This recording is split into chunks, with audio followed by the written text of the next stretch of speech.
കാസർഗോഡ് നാടിനെ കുറിച്ചിട്ട് ഒരുപാട് നെഗറ്റീവുകൾ പറയുന്ന ആൾക്കാരുണ്ട്. അവർക്കുള്ള വീഡിയോ ആണ്. എന്നുമില്ല, നിങ്ങളൊന്നും ഞാൻ പറയാൻ പോകുന്നില്ല. പക്ഷേ നിങ്ങൾ ഇത് മനസ്സിലാക്കണം. ചില കാര്യങ്ങൾ ഇപ്പോൾ എങ്കിലും ഇപ്പോൾ നമ്മൾ നാടിനെ കുറിച്ചുള്ള ചരിത്രം ഇട്ടിരുന്നു, ഫുഡിനെ പറ്റിയിട്ടും ഇട്ടിരുന്നു.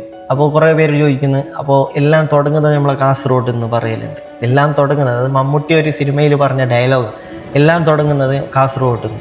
അത് ശരിയാണ്, മനസ്സിലായി. അത് കൊച്ചിയിൽ ജോറ് പാറാണെങ്കിൽ കാസർഗോഡും അതിനെക്കാട്ടി ജോറ് പാറെന്ന് മമ്മൂട്ടി പറഞ്ഞൊരു വാക്കുണ്ട്. അതുകൊണ്ടാണ് അതായത് ചില ജില്ലയിൽ കാണാത്തതെല്ലാം കാസർഗോഡിൽ നിങ്ങൾക്ക് കാണാനുണ്ട്.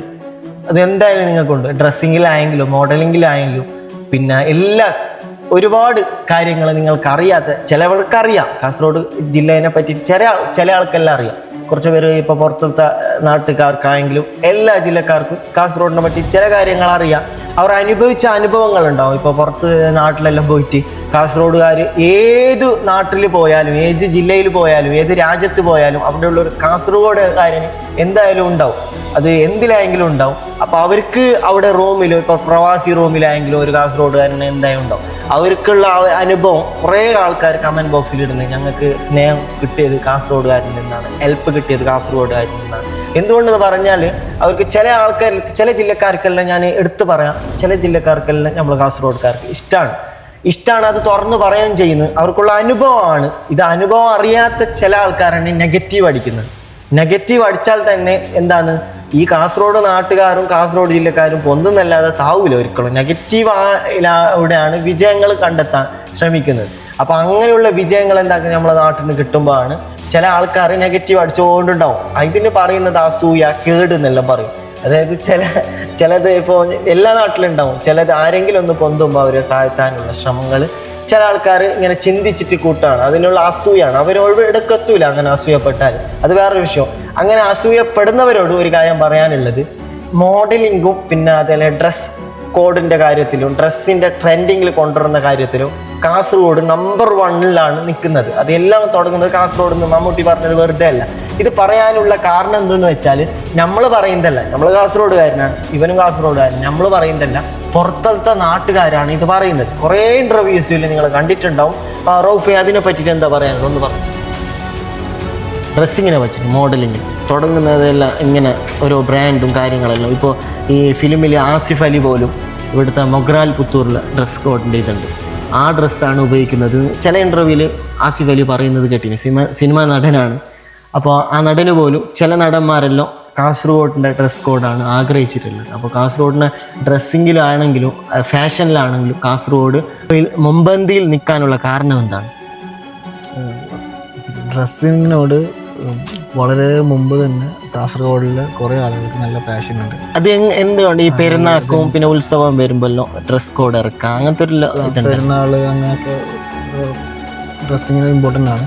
പക്ഷെ ഒരു ഫേസ്ബുക്ക് കാലഘട്ടം ഉണ്ടായി. പിന്നെ ചില ജില്ലയിൽ കാണാത്തതാണ് ഞാൻ അതായത് കല്യാണത്തിന് പുതിയാപ്പിള പോകുമ്പോൾ ഡ്രസ് കോഡ് ഇരിക്കുന്നു. ഒരു 20-30 പേർക്ക് പുതിയാപ്പിളുടെ വക ഡ്രസ്സ്. അത് മറ്റു നാട്ടിലില്ല. പിന്നീട് വന്നിന് ഫസ്റ്റ് തുടങ്ങിയത് കാസർഗോഡിനാണ്. ഒരു 40 പേർക്കും ആ ഡ്രസ്സ് പുതിയാപ്പിളുണ്ടാകും. അത് നല്ല ഡ്രസ് കോഡാക്കിയിട്ട് ചെയ്യലാക്കിയിട്ട് ചെക്കന്മാരായിട്ട് വരുന്നത്. അതുകൊണ്ടാണ് കാസർഗോഡ് ചെക്കന്മാർ കണ്ടിനാലിട്ട് ഒരു പാട്ടെല്ലാം ഒരു ചങ്ങായി പാടിയിട്ടെല്ലാം വൈറലായത് അന്നല്ലോ. അതിനെ പിന്നെ റിപ്പീറ്റ് മറ്റു ജില്ലക്കാരെല്ലാം എടുത്തിട്ട് പാടിയിട്ടുണ്ട്. അത് ആ പാട്ടിലൂടെ കുറേ ഫാഷൻ്റെ കാര്യങ്ങളെല്ലാം അതിൽ കാണിച്ചിട്ടുണ്ട്, എങ്ങനെ കാര്യങ്ങളെന്നല്ലോ. അപ്പോൾ ഇപ്പോൾ ഫാഷന് ഇപ്പോൾ ഏത് കാലഘട്ടം മുതലാണ് ഇത് തുടങ്ങിയത്? ഈ ഫാഷൻ കാലഘട്ടം പറയാൻ പറ്റില്ല. നമ്മൾ കൾച്ചറലായിട്ട് പണ്ട് മുതൽ ഈ കല്യാണം അല്ലെങ്കിൽ പെരുന്നാളൊക്കെ ബന്ധപ്പെട്ട് അങ്ങനത്തെ ഒരു കൾച്ചറലായിട്ട് നമുക്കൊരു താല്പര്യമുണ്ട്.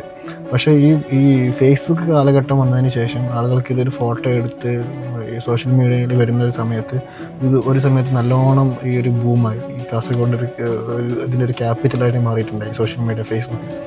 അന്ന് കാസർഗോഡിനായിട്ടുള്ള കുറേ സെലിബ്രിറ്റീസും അവരുടെ ആയിട്ടുള്ള പേജുകളും അവരുടെ ആയിട്ടുള്ള കുറേ DJs, ഒരു കൾച്ചറൽ ആയിട്ടുള്ള പെട്ടെന്നൊരു ബൂം ഉണ്ടായിട്ടുണ്ടായി. നല്ല കുറേ മ്യൂസീഷ്യൻസ് ഉണ്ടായി, DJs ഉണ്ടായി, ഡാൻസേഴ്സ് ഉണ്ടായി, പിന്നെ ഫാഷൻ ഡിസൈൻസ്, ഫാഷൻ ഷോ ഉണ്ടായി, പിന്നെ കുറേ പാർട്ടികൾ കാര്യങ്ങളൊക്കെ ആയിട്ടുണ്ടായി. പക്ഷെ അന്ന് അതിന് ഒരുപാട് വിമർശനങ്ങളുണ്ടായി.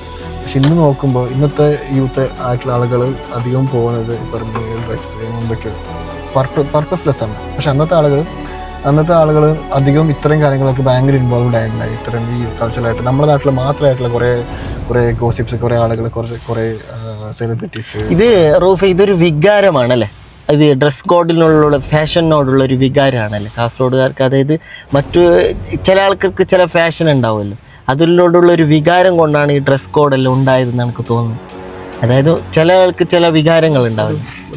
ഡ്രസ്സിങ് ഒരു പാഷനായിട്ട് പണ്ട് തൊട്ടേ ഈ പറയുന്നത് ചിലപ്പോൾ ഈ കല്യാണമോ അല്ലെങ്കിൽ പെരുന്നാളൊക്കെ ആകുമ്പോൾ തന്നെ ആളുകൾ ഒരു ഇമ്പോർട്ടൻസ് കൊടുത്തിട്ടുണ്ടായി. അത് ലൈഫ് സ്റ്റൈലിൻ്റെ ഭാഗമായിട്ട് കാസർഗോഡ് കാണുന്നുണ്ട്. മറ്റു ജില്ലകളിൽ അങ്ങനെ അത് കാണുന്നുണ്ടായിട്ടുണ്ട്. പക്ഷേ കാസർഗോഡ് ഈ പറയുന്ന ഈ ഡ്രസ്സിങ് ഒരു കൾച്ചറിൻ്റെ ഭാഗമായിട്ട് പണ്ട് തൊട്ടുണ്ടായി. അതിനെ ഇപ്പോൾ കുറ്റപ്പെടുത്തേണ്ട ആവശ്യമില്ല. കാരണം ഫാഷന് ചില വ്യക്തിപരമായിട്ട് ഇതില്ല. പിന്നെ വേറെ അല്ലാത്ത ബെടുക്കിലേക്കൊന്നും അത് പോകാനുള്ള സാഹചര്യം കുറവാണ് അല്ലേ?